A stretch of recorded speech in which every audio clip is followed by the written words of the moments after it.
बिस्मिल्लाहिर्रहमानिर्रहीम। अस्सलामु अलैकुम। मैं हूं डॉक्टर काशिफ मलिक और आप देख रहे हैं पाकिस्तान 360। नाजरीन, अमेरिका ईरान कॉन्फ्लिक्ट जो है वो तीसरे हफ्ते में दाखिल हो गया। अभी तक कब तक ये ख़त्म होगा नहीं समझ आ रही।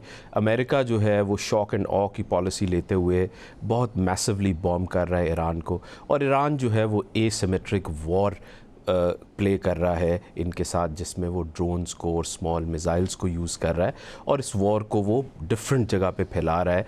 और उनकी जो मेन स्ट्रैटेजी है वो प्रोलॉन्ग करना है, अमेरिका के लिए इसको कॉस्टली इनफ करना है, ग्लोबल इकॉनमी को एक मेजर थ्रेट देनी है by closing the straight of Hormuz. इसी पे आज हम बात करेंगे। मेरे साथ मौजूद हैं एम्बेसडर इमरान अली साहब।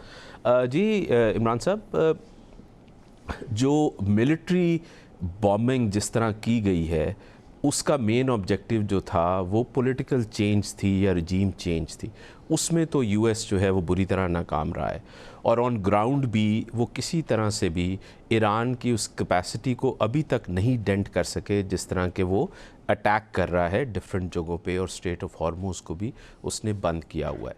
तो आपके ख़्याल से क्या गोल नज़र आ रहा है अमेरिका का, या ये हैज़र्डली चल रहे हैं? एक तो जी हैफाजतली चल रहा है अमेरिका, लेकिन मैं आपको बताऊं अमेरिका के और इज़राइल के गोल्स में फ़र्क था। अमेरिका तो शायद मेरा ख़्याल है पता नहीं एप्स्टीन फाइल्स की वजह से या किसी और प्रेशर की वजह से या जो जूइश कम्प्लेक्शन है उनकी कैबिनेट की उस वजह से इसमें घुस गया है। अमेरिका लिमिटेड सी वॉर चाहता था और उसको ये बताया गया था कुछ इंटरनली कुछ एक्सटर्नली के कुछ in the initial 3-4 days Iran capitulate कर जाएगा और बहुत बड़ी आर्माडा एयरक्राफ्ट कैरियर्स। सच्ची बात है, हम लोग भी जो यहाँ से देखते थे हम लोग परेशान होते थे कि कितनी बड़ी हैवी बॉम्बिंग का प्लान कर रहे हैं। इज़राइल का शुरू से गोल फ़र्क था। इज़राइल ईरान की स्टेट की ना सिर्फ दिफाई स्ट्रक्चर्स बल्कि उसके सिविल स्ट्रक्चर्स भी, जिससे उसकी गवर्नमेंट, उसकी आबादी, उसके लोग, उसका स्टैचर, उसकी पुलिसिंग, उसका पानी, उसका ऑयल, उसकी इकॉनमी, हर चीज़ को तहस नहस करना चाहता है। और वो ये चाहता है कि ईरान जैसी अजीम मुल्क का भी वही फेट हो जो यूनिपोलर डिक्टेटरशिप्स थी सीरिया में और लिबिया में, और लेबनान को तो का वैसे ही हशर में मचाया हुआ है।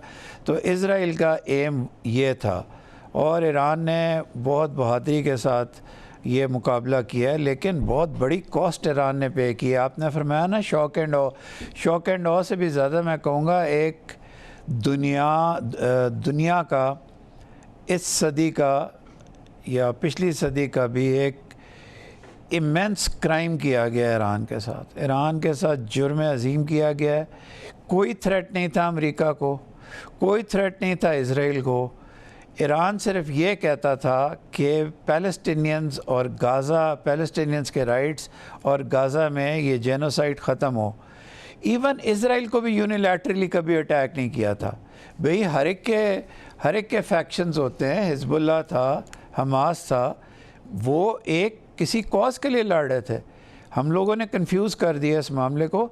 तो इज़राइल की जो एम्स हैं वो एट वेरिएंस हैं यूएस एम्स के साथ, और इज़राइल के एम्स सवाए इस ईरान की स्टेट की डिस्ट्रक्शन के और कुछ भी नहीं है। और अगर प्रेसिडेंट ट्रंप ने किसी तरह इज़राइल को बाज ना किया और ख़ुद शामिल रहे तो ये एक international crime of the last 2 centuries होगा। हमने रिसेंट हिस्ट्री में देखा 2 साल गज़ा में जिस लेवल का सिविल इंफ्रास्ट्रक्चर, जिस लेवल का कत्लेआम, जेनोसाइड इज़राइल ने किया, और उसके पीछे यूएस खड़ा हुआ था। वही जो बात हम मतलब डिस्कस कर रहे भी थे कि मिलिट्री बॉम्बिंग के भी कुछ रूल्स होते हैं, कुछ वॉर के भी रूल्स होते हैं। बारबेरियंस होते थे, वो जब लड़ा करते थे किसी सिविलाइजेशन के साथ तो वो उनके नज़दीक कोई रूल नहीं होता था।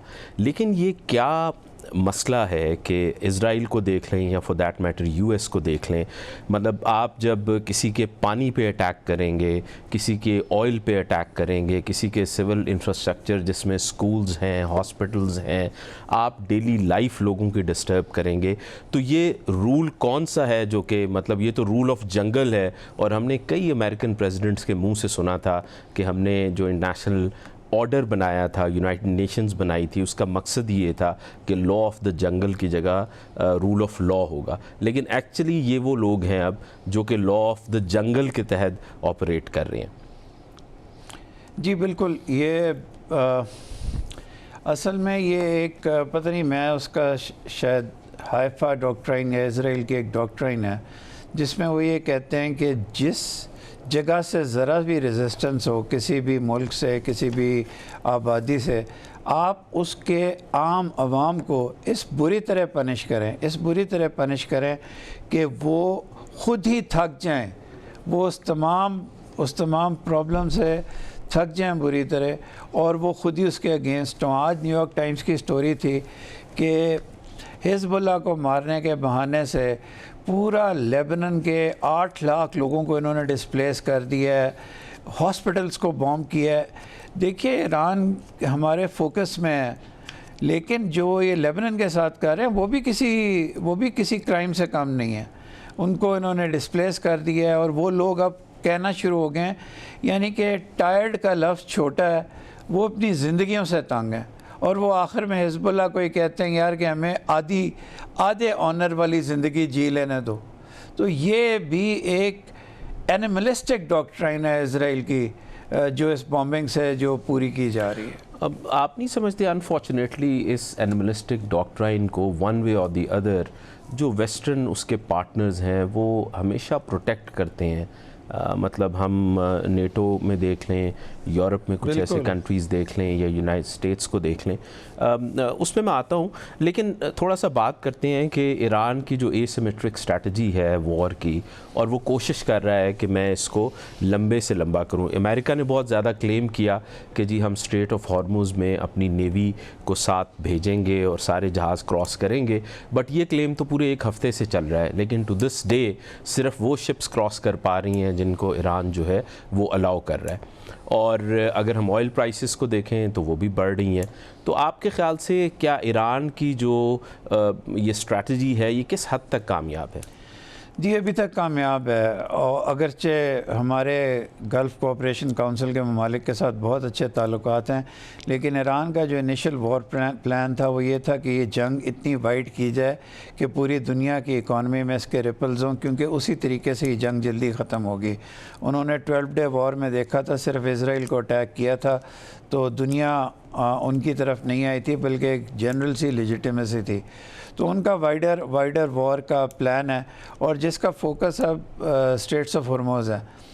लेकिन देखिए, अब मसला पता है क्या है? मसला ये है कि अगर इस जंग को ख़त्म ना करना चाहे अमेरिका फॉर वांट ऑफ किसी ट्रॉफ़ी के, और उसको भड़काने वाले लोग अजीब रिलीजियस राइट वाले, अजीब वायलेंट एनिमल्स, अजीब ऐसे लोग हों जो कि रैशनल एक्टर्स ना हो, तो अब वो प्राइस रेस कर रहा है ईरान के लिए। जो खाग आइलैंड का आज का अटैक है, उसके बाद उसने खड़े होकर कहा है कि जी अगर तुम स्ट्रेट्स ऑफ हॉर्मुज़ को खोलोगे तो मैं तुम्हारे ऑयल को अटैक नहीं करूँगा, अगर स्ट्रेट्स ऑफ हॉर्मुज़ को नहीं खोलोगे तो मैं तुम्हारे ऑयल को अटैक करूँगा। उसके बाद फिर प्रेसिडेंट ट्रंप ने, आप सही फरमा रहे हैं, प्रेसिडेंट ट्रंप को मुबर्रा नहीं किया जा सकता।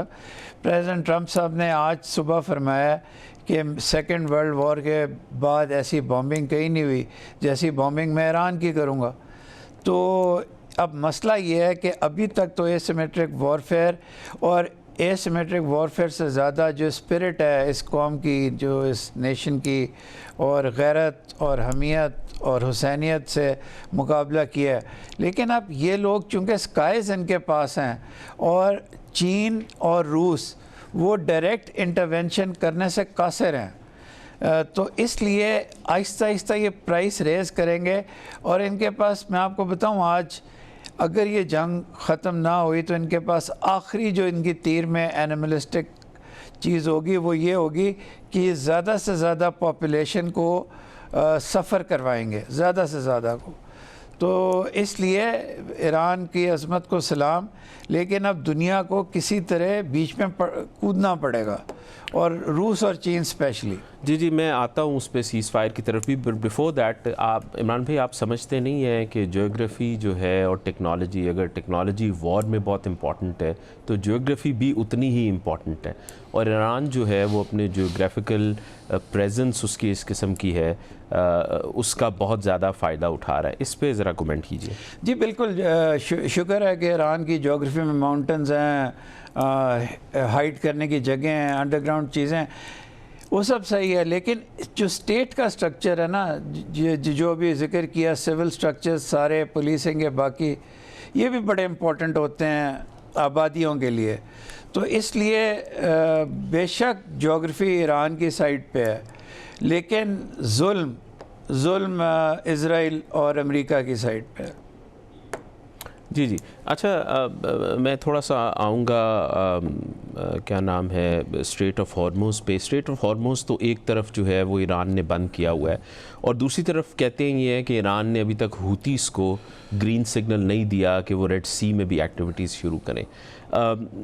डोंट यू थिंक कि अगर यूएस जो है वो अगर ज़्यादा बॉम्बिंग की तरफ जाएगा तो ईरान का नेक्स्ट स्ट्रेटजिक स्टेप होगा कि वो रेड सी में भी इनकी जो मूवमेंट है शिप्स की उनको रोके?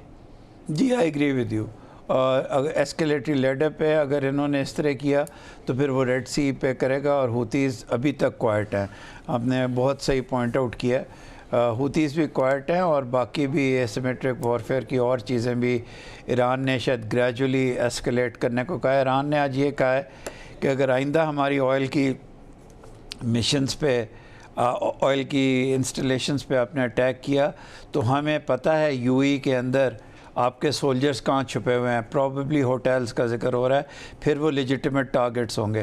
तो एस्केलेशन हो रही है, और वाकई एक एस्केलेटरी स्टेप का ईरान के पास भी जवाब मौजूद है। दुरुस्त में जी, दूसरी तरफ ट्रंप जो है वो, आप समझते हैं कि इस चीज़ पे बड़ा कॉन्शियस है कि ऑयल की प्राइसेस कहाँ जा रही हैं, तो ट्रंप के भी हाथ या यूएस के हाथ भी एक तरह से बंधे हुए हैं, इन द सेंस कि अगर आप ईरान की ऑयल प्रोडक्शन को टारगेट करेंगे तो इन दी एंड तो ओवरऑल ईरान फिर स्ट्रेट ऑफ हॉर्मुज़ में बिल्कुल ऑयल को नहीं जाने देगा और ऑयल प्राइसेस एकदम शूट अप करेंगी।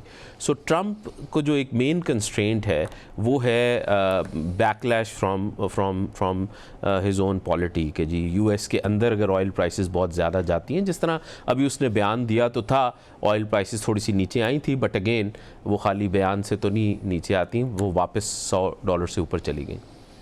ऑयल प्राइसेस को भी जी ये शॉर्ट टर्म में ट्रंप झेल जाएगा।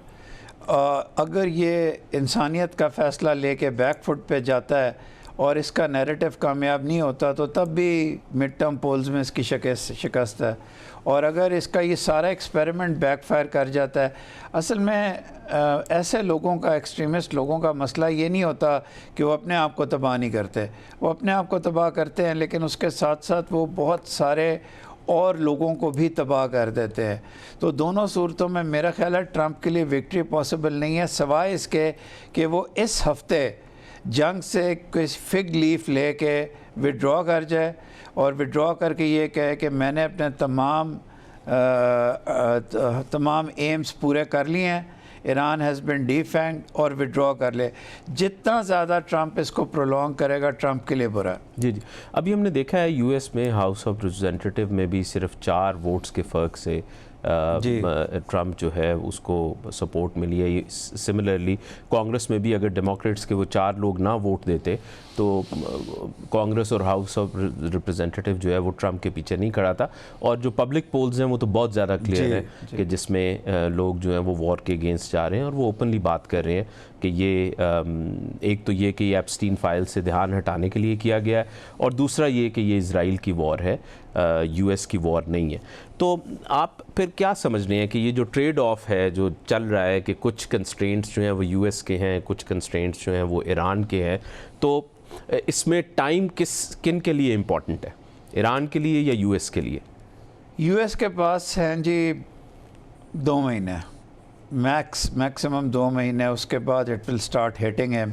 जब opinion polls mid term polls के करीब आएंगे, अभी तो वो सोचता होगा कि ये लोग बोल रहे हैं, मैं ऐसा कोई कमाल दिखाऊंगा कि मैं दोबारा ओपिनियन पोल्स में आगे चला जाऊंगा। तो ईरान के पास मेरा ख्याल है ज़्यादा टाइम है।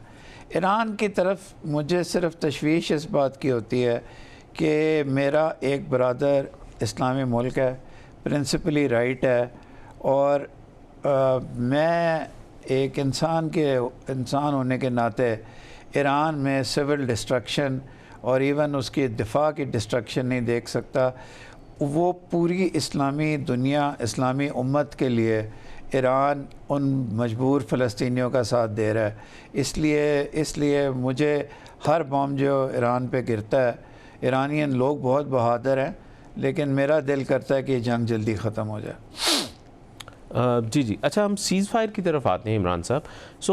एक जो मेन कॉम्प्लेक्स मामला है कि ईरान जो है वो खाली किसी सीज़ फायर पे नहीं मानेगा, क्योंकि इसका मतलब ये है कि यूएस फिर रिग्रुप होके कभी भी अटैक कर दे।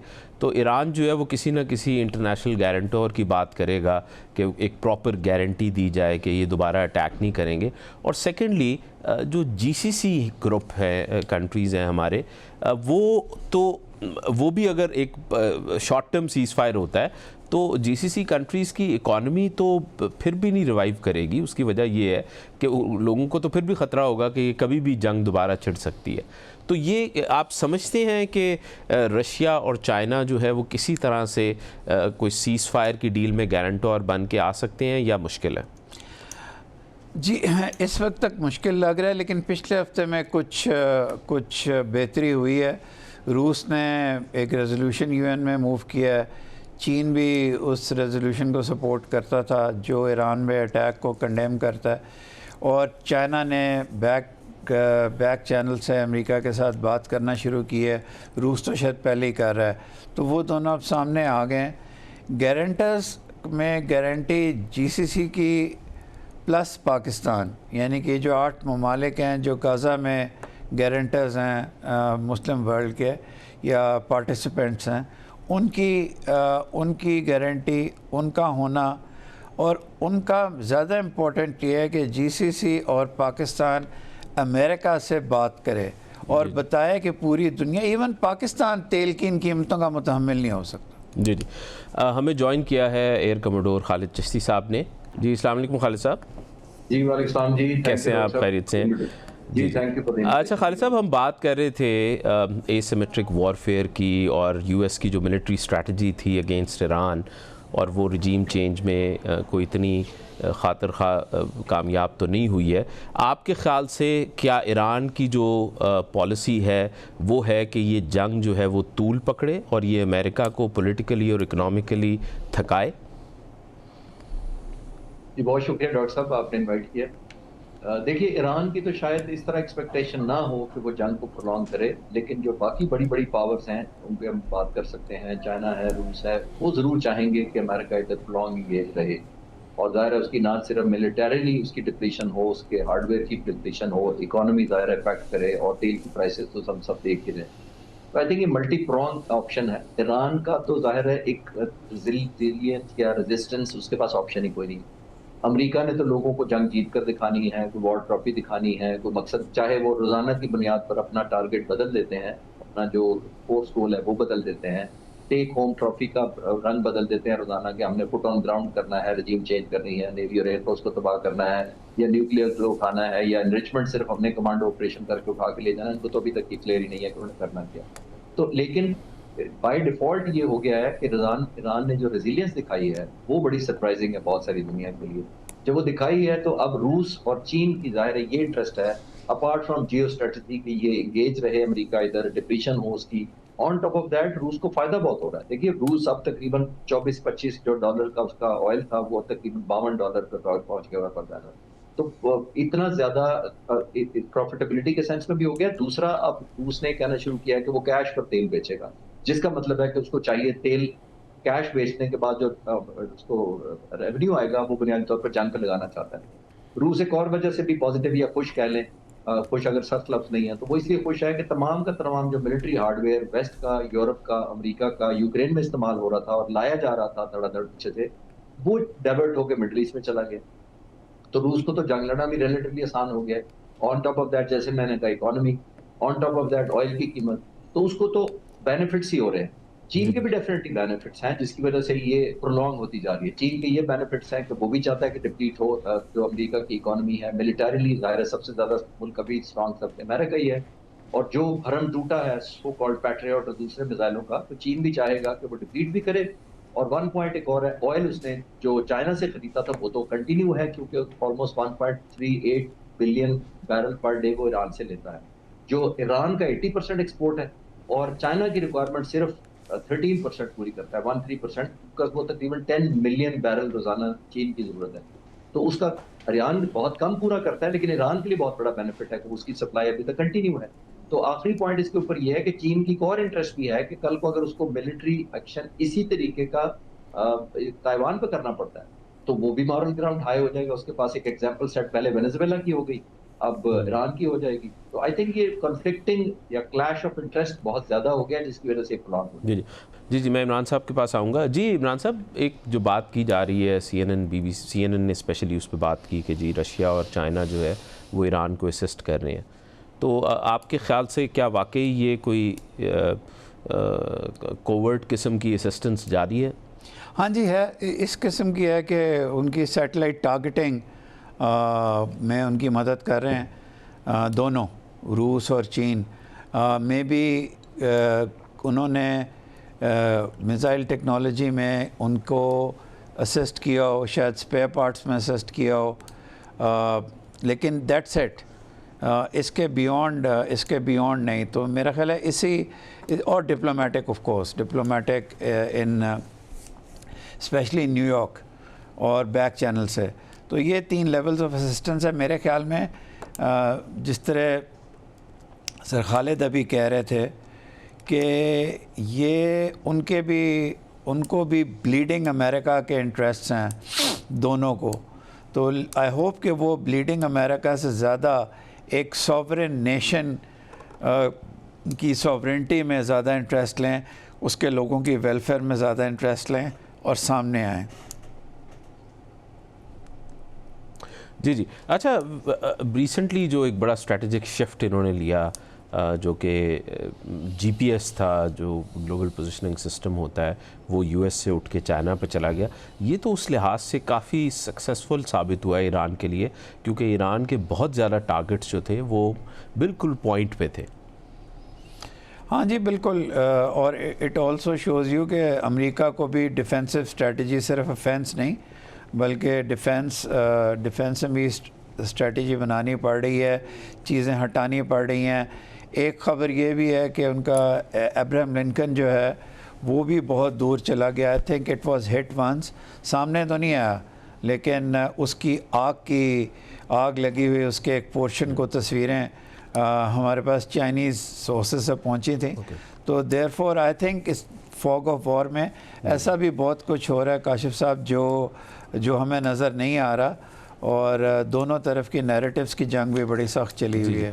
मैं खालिद साहब के पास चलूँगा। खालिद साहब, रशिया, और आपसे ये सवाल पूछ रहा था कि रशिया और चाइना जो है वो किस किस्म की कोवर्ट सपोर्ट जो है वो ईरान की कर रहे हैं? आपका हाइपोथेसिस क्या है इस पर? देखिए, इसको मैं no less than American president को रेफरेंस बना के बात करता हूँ। आपको याद होगा कुछ दिन पहले अमेरिकन प्रेसिडेंट ने ये गिला किया था कि रूस मदद कर रहा है, हमारी टारगेटिंग की लोकेशन बता रहे हैं, और फिर अगले दिन उन्होंने डिनाई कर दिया था कि नहीं, रूस नहीं मदद कर रहा। और फिर तीसरे चौथे दिन एक पूछा गया था उनसे, अमेरिकन प्रेसिडेंट से एक जर्नलिस्ट ने पूछा था कि इज रशिया हेल्पिंग ईरान, तो 2 दफा उन्होंने कहा था कि this is a stupid question. अब उन्होंने कल फिर कहा है कि कुछ ना कुछ मदद रशिया कर रहा है। तो ये चारों स्टैंड जो मैंने आपको मुख्तलिफ बताए हैं, इससे लिंक करने में as a student of strategy मुझे समझ आती है कि पहली दफा उन्होंने सच कहा कि रशिया हेल्प कर रहा है, और फिर उनको रियलाइज हुआ कि अगर मैं ये कह दूं कि हेल्प कर रहा है, इसका मतलब है ये तो कंफर्मेशन है कि जो वो टारगेट बता रहे हैं वो एक्यूरेट है। ये तो एक फीडबैक चला गया है, बॉम्ब डैमेज असेसमेंट चला गया कि बॉम्ब सही जो गिर रहे हैं क्योंकि अमेरिका को तकलीफ हुई है। अगले दिन उन्होंने डिनाई कर तीसरे दिन जब पूछा किसी ने कि आप मदद कर रहे हैं तो उन्होंने स्टूपिड क्वेश्चन कर दिया, जवाब देना नहीं चाहते थे। अब उनको लगा कि रशिया तो बरी-उज़िम्मा कर दिया मैंने खुद ही, एक दफा स्टूपिड कह के और एक दफा कह के कि नहीं कर रहा। तो उनको अब कहना पड़ा कि कुछ ना कुछ मुझे लगता है कर रहा है, ताकि रशिया को कल को अकाउंटेबल किया जा सके कि तुमने हमारी मदद की थी। लेकिन अब उन्होंने ये भी साथ कह दिया है कि रूस समझता है कि हम यूक्रेन में उसकी मदद कर रहे हैं। तो अब आप खुद ही डॉट्स मिला लें। पहली बात जी तो हम ये ये कंफर्म कर देना कि मदद हो रही है। अब जी तो जी प्रेसिडेंट ट्रम्प ने खुद ही कह दिया कि वो इस असम्पशन पर कर रहे हैं या रियलिटी पर कर रहे हैं हम्म, कि यूक्रेन में अमेरिका मदद कर रहा है। और no less than president Zelensky, Ukraine ने कहा है कि जंग के लिए मैं प्रेसिडेंट ऑफ यूएसए से बहुत अरसे से सिर्फ 200 पैट्रियट मिसाइल मांग रहा था, मुझे नहीं दिए गए। लेकिन हम्म, अमेरिकन प्रेसिडेंट ने 8 दिनों की जंग में 2000 पैट्रियट फायर कर दिए। तो खुद उन्होंने कंफर्म जी कर दिया कि वहाँ से पेट्रो डॉलर जो मिलते हैं जी जी जी तो मैं कहना ये चाह रहा हूँ कि ज़ेलेंस्की ने कंफर्म कर दिया कि मदद कर रहा है। तो ये प्रेसिडेंट अब अमेरिका कैसे कह सकते हैं कि वो समझते हैं रूस की हम मदद कर रहे हैं। तो ये मुझे एक डायकोटोमी नजर आती है। तो आई थिंक रूस का इंटरेस्ट ये है। अब मैं आता हूँ ज़रा स्पेसिफिकली, पहले मैं एस्टैब्लिश ये करना चाह रहा था कि रूस कर रहा है मदद कि नहीं कर रहा। मैं कैसे कंक्लूड करता हूँ? तो अब रूस तो डेफिनिटली कर रहा है। आई थिंक सही रूस का जो पीस टाइम में वो दे चुका है, वो तो एक लंबी, शायद आपके प्रोग्राम का टाइम नहीं इतना जी होगा। जी जो वॉर टाइम होती है सबसे इंपॉर्टेंट यही होती है कि आप टारगेटिंग स्ट्रैटेजी में और टारगेटिंग एलोकेशन के अंदर मदद करें किसी, क्योंकि ऑल्दो ईरान का भी कुछ सैटेलाइट तक एक्सेस है, लेकिन जितना रशिया का और चाइना का है रियल टाइम, उतना शायद किसी का भी नहीं है इस पूरे एरिया में। मुझे लगता है अमेरिका से भी वो आगे हैं, नंबर सही वन। नंबर टू, एक और भी एलिमेंट ध्यान में रखिएगा कि चाइना ने इस कॉन्फ्लिक्ट शुरू होने से पहले 28 मार्च से पहले उन्होंने एक और लॉन्च किया था, सॉरी 28 फरवरी। तो उन्होंने एक और लॉन्च किया था, एक वेबसाइट के ऊपर उन्होंने कोई पिक्चर्स डाल दी जो बड़ी पिन पॉइंट एक्यूरेसी के साथ मुख्तलिफ बेसिस को दिखाती थी। उसमें से एक बेस मैंने क्लोजली पिक किया था, मुवाफाक बेस है जॉर्डन का, जहां पे इनके 52 फाइटर जहाज अमेरिकन खड़े थे, C-17 खड़े थे, C-130 खड़े थे। तो मेरे जैसा अगर शख्स काउंट कर सकता है कि फाइटर जहाज कितने खड़े हैं, तो आई एम श्योर ईरानियन बहुत कर रहे होंगे। तो एक ये टेसिट किस्म की सपोर्ट चाइना भी दे रहा है और रशिया भी दे रहा है, और जाहिर है उनकी इंटरेस्ट ये है कि यहाँ पे ऑयल प्राइसेस बढ़े। वो प्रेसिडेंट ट्रंप पर बाय नेम पर्सनल एक प्रेशर आएगा। ओवरऑल प्राइसेस दुनिया में बढ़ती हैं, वो भी प्रेसिडेंट ट्रंप पर आएगा। और अगर वो, जैसे मैंने कहा, एक रशिया की एक और आखिरी इंटरेस्ट भी है। रशिया की इंटरेस्ट ये है कि अगर ये जंग प्रोलॉन्ग होती है तो वेस्ट और अमेरिका और नेटो सारा असला उठाकर पहले ही पहुंचना शुरू हो गए मिडिल ईस्ट में, तो हम्म उतना ही ध्यान यूक्रेन से हट जाएगा। तो जब हम्म यूक्रेन से हटेगा तो वो विन विन सिचुएशन है, और ऊपर से वो डॉलर में कैश पे पैसे लेके तेल बेच रहा है। तो आई थिंक सबसे अच्छी पोजीशन इस वक्त जो है वो रूस की। जी जी अच्छा खालिद साहब, मैं क्विकली आप इस पे भी कमेंट कर दें कि ये क्या मामला है कि जी 3 F-15s गिर जाते हैं तो वो भी हादसा होता है, C-135 गिर गया वो भी एक हादसा है, तो क्या अमेरिकन टेक्नोलॉजी जो है उसका हाल इतना बुरा हो गया है कि अब हादसात होंगे? नहीं, हादसा तो नहीं हो रहे। अमेरिकन टेक्नोलॉजी बहुत दुनिया में अभी भी नंबर वन है, फाइटर जहाजों में, एविएशन के अंदर नंबर वन। उनकी सिविल भी जहाज बॉय देखते हैं तो बहुत ज्यादा उनकी रीच है और बहुत ज्यादा क्रेडिबिलिटी है उनके वेपन्स की। लेकिन अमेरिकन का जाहिर है उनके पास इतनी बड़ी मिथ है, उन्होंने खुद क्रिएट की है। अमेरिकन प्रेसिडेंट ने खुद कहा कि हम इनविंसिबल हैं, इनवल्नरेबल हैं, हम तो वेनेजुएला के सदर को 6 घंटे में उठा के बीवी समेत अमेरिका पहुंचा देते हैं, हमारी तो वो काबिलियत है। तो आई थिंक उसके अंदर ये मानना बड़ा मुश्किल होता है कि हमारा नुकसान भी हुआ है। चाहे फ्रेंडली फायर से ही हुआ हो तो फिर आपकी प्रोफेशनलिज्म शो होती है, फिर आपकी इंटीग्रेशन शो होती है, फिर आपकी कोऑर्डिनेशन और ट्रेनिंग शो होती है। अगर आप कहते हैं कि फ्रेंडली फायर से मारा गया, तो मेरा ख्याल है C-1 ये जो 135 हुआ है, ये बहुत ही इनको झटका लगा होगा, लॉस होगा। ऑल्दो ये तकरीबन 60 साल से इस्तेमाल हो रहा है रिफ्यूलर के लिए जहाज C-135 है, लेकिन उनका सबसे बड़ा स्ट्रेटेजिक अभी भी यही है। टू रिफ्यूलिंग का सबसे ज्यादा कॉमनली यूज्ड एयरक्राफ्ट अभी भी यही है। मैं नहीं समझता कि ये आसानी से कुछ हो गया होगा कि इन रिसेंट डिकेड्स में कोई ऐसा मैं एक्सीडेंट नहीं देख रहा, व्हाट टू टॉक ऑफ कि अभी रिसेंट हिस्ट्री के अंदर। तो आपके ख्याल से क्या कैपेसिटी है जो इराक में फोर्सेस हैं उनकी, जो क्लेम तो कर रहे हैं, या ईरान ने with the help of Iran के उनको उन्होंने शूट डाउन किया? नहीं, कैपेबिलिटी मैं इराक को तो नहीं देता, लेकिन इस दौरान S-300 एक सरफेस टू एयर मिसाइल है जो ईरान ने डील की हुई थी रशिया के साथ। वो पिछली जंग में भी मेरी नॉलेज के मुताबिक नहीं पहुंचा था उस वक्त, और बाद में कुछ एजेंसीज या कुछ सोर्सेज ने कहा कि वो पहुंच गए ईरान। अगर ये S-300 पहुंच चुका है, वो जो नहीं बता रहा, अगर ईरान, ये मैं हाइपोथेसाइजेशन कर रहा हूँ, तो फिर वो बहुत डेडली वेपन है। उसकी तकरीबन 300 S-300 में 300 बेसिकली रेंज है, 300 किलोमीटर। अगर वो कोई ऐसा हुआ है तो फिर इतनी बड़ी वाइड बॉडी को मारना S-300 से तो कोई मुश्किल नहीं। लेकिन मैं कंक्लूड नहीं कर पा रहा, मैं इराकियों को बेनिफिट नहीं देता, मैं ईरानियों को ज़्यादा बेनिफिट दूंगा इसका। अच्छा अच्छा अच्छा, खालिद साहब अपने लास्ट कमेंट में हमें ये बता दें कि आप आने वाले 4 हफ्तों में क्या फोरकास्ट कर रहे हैं इस जंग के बारे में? मेरा ख्याल है, देखिए बड़ा ही सादा जुमला मैं अक्सर बोलता हूँ कि जो आपकी पावर टू हर्ट होती है किसी भी मुल्क की, वो पावर टू बार्गेन होती है। इस वक्त पावर टू हर्ट पहले अमेरिका ने बताई कि हमारी बहुत ज्यादा है, अब ईरान बता रहा है कि हमारी पावर टू हर्ट बहुत है। इसी वजह से आपने देखा इजराइल को सारे सीसीटीवी फुटेज और कैमरे हटाने पड़ गए कि फीडबैक ना चला जाए, बॉम्ब डैमेज असेसमेंट ना चला जाए, ईरान को पता ना चल जाए कितने कामयाब हमले हो रहे हैं। इसी तरह ईरान के ने जो स्ट्राइक मिडल ईस्ट में की है वो तो हमें पता लग ही गया कि कितनी एक्यूरेट की है। तो एक प्रोहिबिटिव कॉस्ट इम्पोज करना शुरू हो चुका है।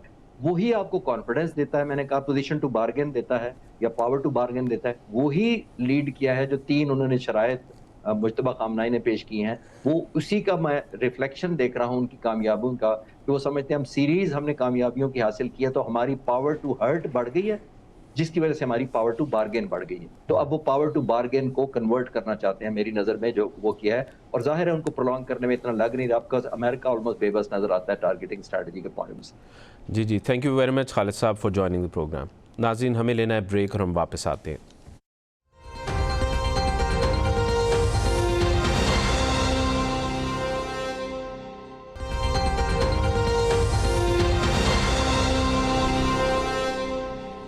वेलकम बैक नाजरीन, हम बात कर रहे हैं ईरान अमेरिका के कॉन्फ्लिक्ट पे। जी इमरान साहब, एक और इंटरेस्टिंग चीज़ जो हो रही है, ईरान ने अनाउंस किया जी कि अगर आप ऑयल जो है वो चाइनीज़ करेंसी में ख़रीदेंगे तो हम आपको स्ट्रेट ऑफ हॉर्मुज़ से जाने देंगे। ये बड़ी अजीब सी डेवलपमेंट है क्योंकि जो यूएस है उसका मिडल ईस्ट में जो सबसे बड़ा इंटरेस्ट है वो है पेट्रो डॉलर, कि जितनी भी गल्फ़ रियासतें हैं या सऊदी अरेबिया है वो अपना ऑयल जो है वो डॉलर्स में बेचते हैं, और एक्चुअली जो उनको इन रिटर्न जो डिफेंस मिलता है ये गिव एंड टेक की एक बड़ी डील है। तो आप समझते हैं कि कोई पेट्रो डॉलर को थ्रेट मिलने वाली है इस वजह से? असल में जी वो यूएस डॉलर्स को थ्रेटन करना चाहता है। ये एक ब्रिक्स में भी चल रही है, जगह जगह replacement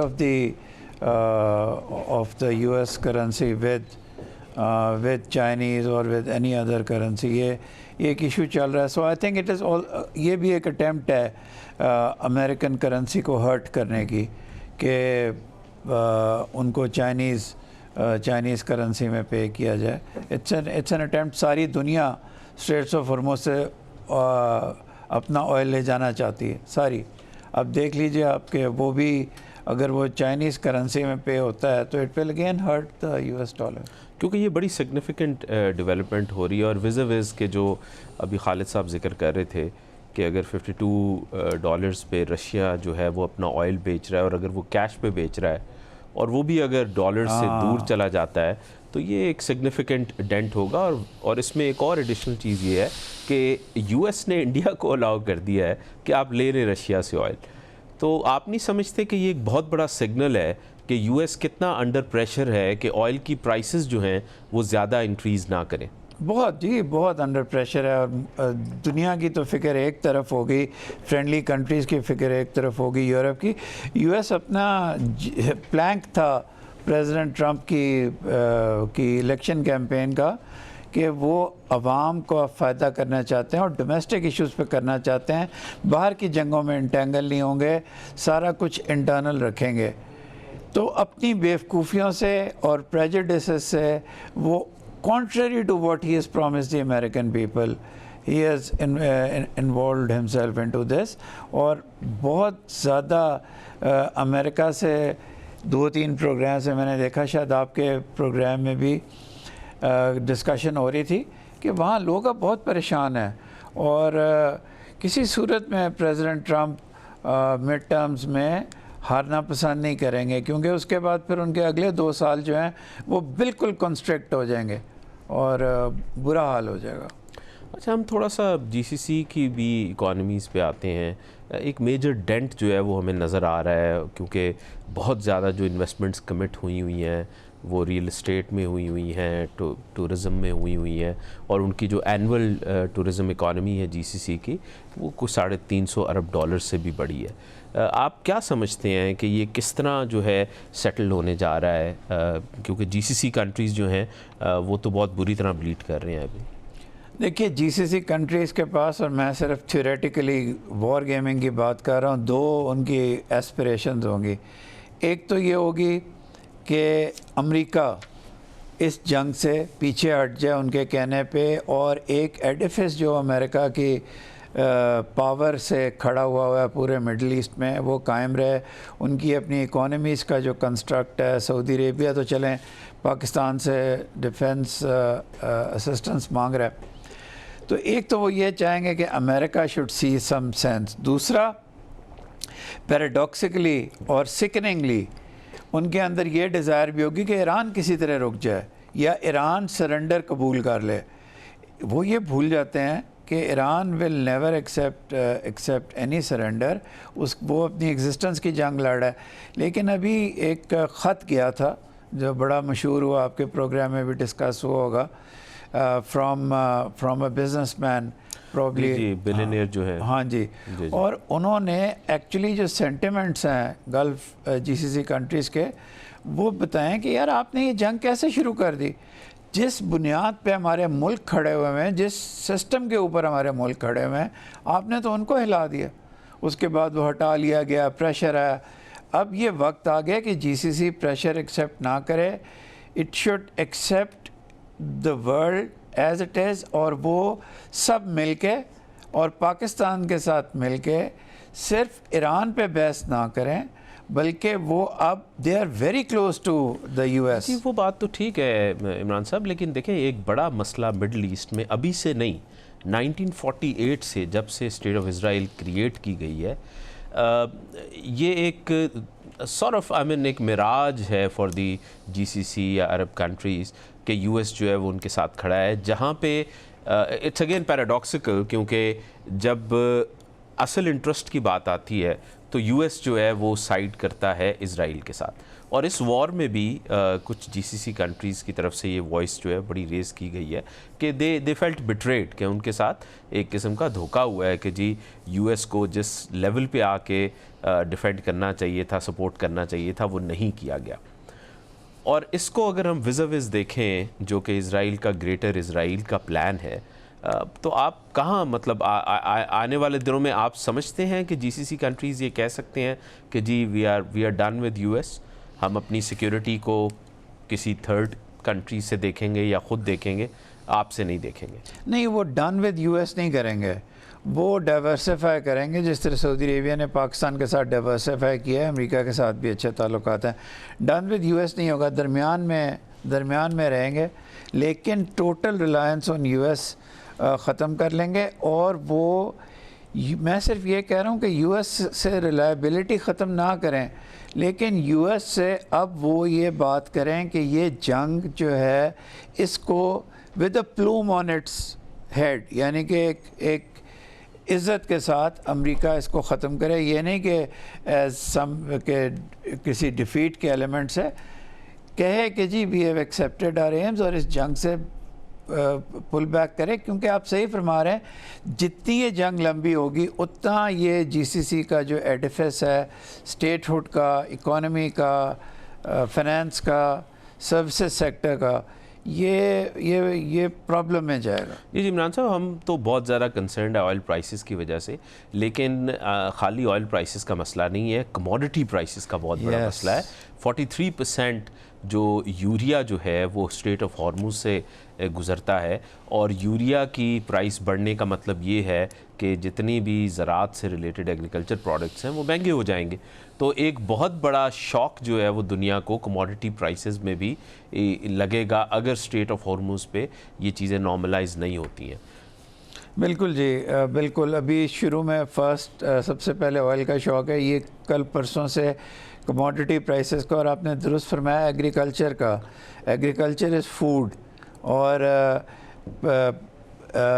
our eastern neighbour is very vulnerable. उनके पास अब आप एलएनजी की भी बात कर लें, उनके पास अब गैस नहीं है, अब वो गैस के सिलेंडर्स नहीं देते, अभी तक पाकिस्तान ने ब्रंट प्राइसिंग में बर्दाश्त किया है, और उसके अलावा चूँकि आप वाइडर वर्ल्ड की बात करें, Japan, south Korea, even China, although China को डिफेंस वाइज ज़रूर, जिस तरह से खालिद कह रहे थे कि फ़ायदा हो रहा होगा, ये वेपन्स का एक जगह जाना दूसरी जगह जाना, प्रेसिडेंस सेट होना, लेकिन इकोनॉमिकली तो China is also suffering, so therefore the world is suffering now.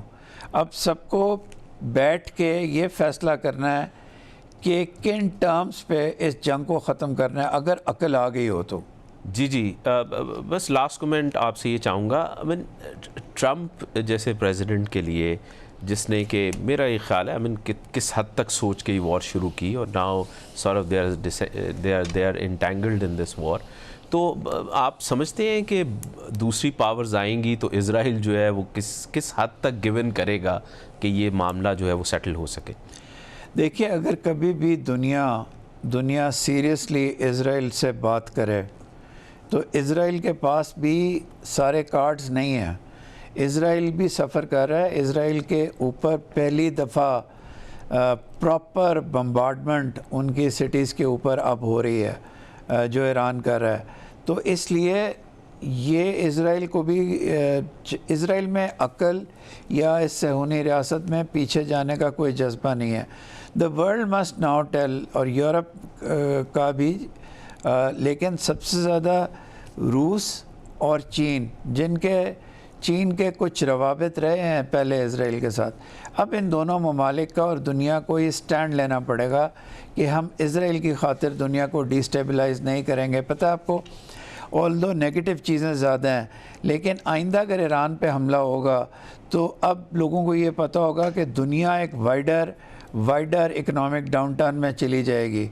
तो शायद थोड़ा सा पुल बैक दुनिया कर ले, लेकिन इस सब के लिए यूएस प्रेसिडेंट को एक वे आउट दुनिया को देना पड़ेगा, to pull back and also to force Israel to do सो।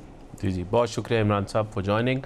नाज़रीन, यूएस ईरान कॉन्फ्लिक्ट जो है, इकोनॉमिक कॉस्ट जो है वो दिन ब दिन बहुत ज़्यादा बढ़ रही है, और इसकी जो कीमत है वो पूरी दुनिया पे करेगी और कर रही है। हम दुआ करते हैं कि ये कॉन्फ्लिक्ट जो है वो जल्द से जल्द पीसफुली रिज़ॉल्व हो जाए, ताकि हम लोग दुनिया जो है वो अपनी नॉर्मल चीज़ों पे वापस आए और पॉलिटिकली मामलात को रिज़ॉल्व करे। इंशाल्लाह अगले प्रोग्राम में फिर मुलाकात होगी।